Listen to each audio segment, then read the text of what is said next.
তো চলে এলাম আজকে আরেকটি নতুন রেসিপি তোমাদের সাথে শেয়ার করতে। দেখো আজ বানাবো সুজির হালুয়া। এর জন্য আমি কড়াতে ঘি গরম করতে বসিয়ে দিয়েছি। এর মধ্যে চাইলে এলাচও দিতে পারো, আমার কাছে এলাচ ছিল না তাই আমি দেবো না। এর মধ্যে আমি এখন পরিমাণ মতো সুজি দিয়ে দেব। তো আমি এখানে গণেশের সুজিটা ব্যবহার করছি। দেখো সুজিটা এবার আমি ভালো করে নেড়ে চেড়ে ভেজে নেব কিছুক্ষণের জন্য। তো লো ফ্লেমে ভাজতে হবে যাতে পুড়ে না যায়।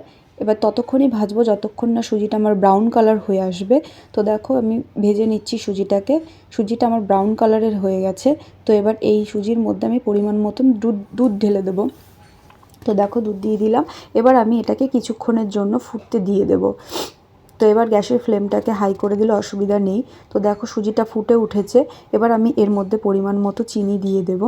চিনিটা দেওয়ার পরে সুজিটা পাতলা হয়ে আসবে। আবার কিছুক্ষণ ফুটে উঠলে এটার ঘনত্বটা ঠিক হয়ে যাবে। তো দেখো নাড়তে নাড়তে সুজিটা ঘনত্ব ঠিক হয়ে গেছে আর চিনিটাও গলে গেছে।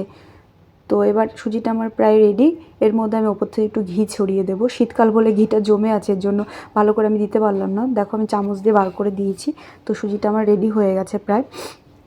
আর এই সুজিটা রুটি, লুচি, পরোটা সব কিছুর সাথেই খেতে ভালো লাগবে। তো ভিডিওটি যদি ভালো লাগে লাইক, কমেন্ট, শেয়ার আর সাবস্ক্রাইব করে দিও। বাই।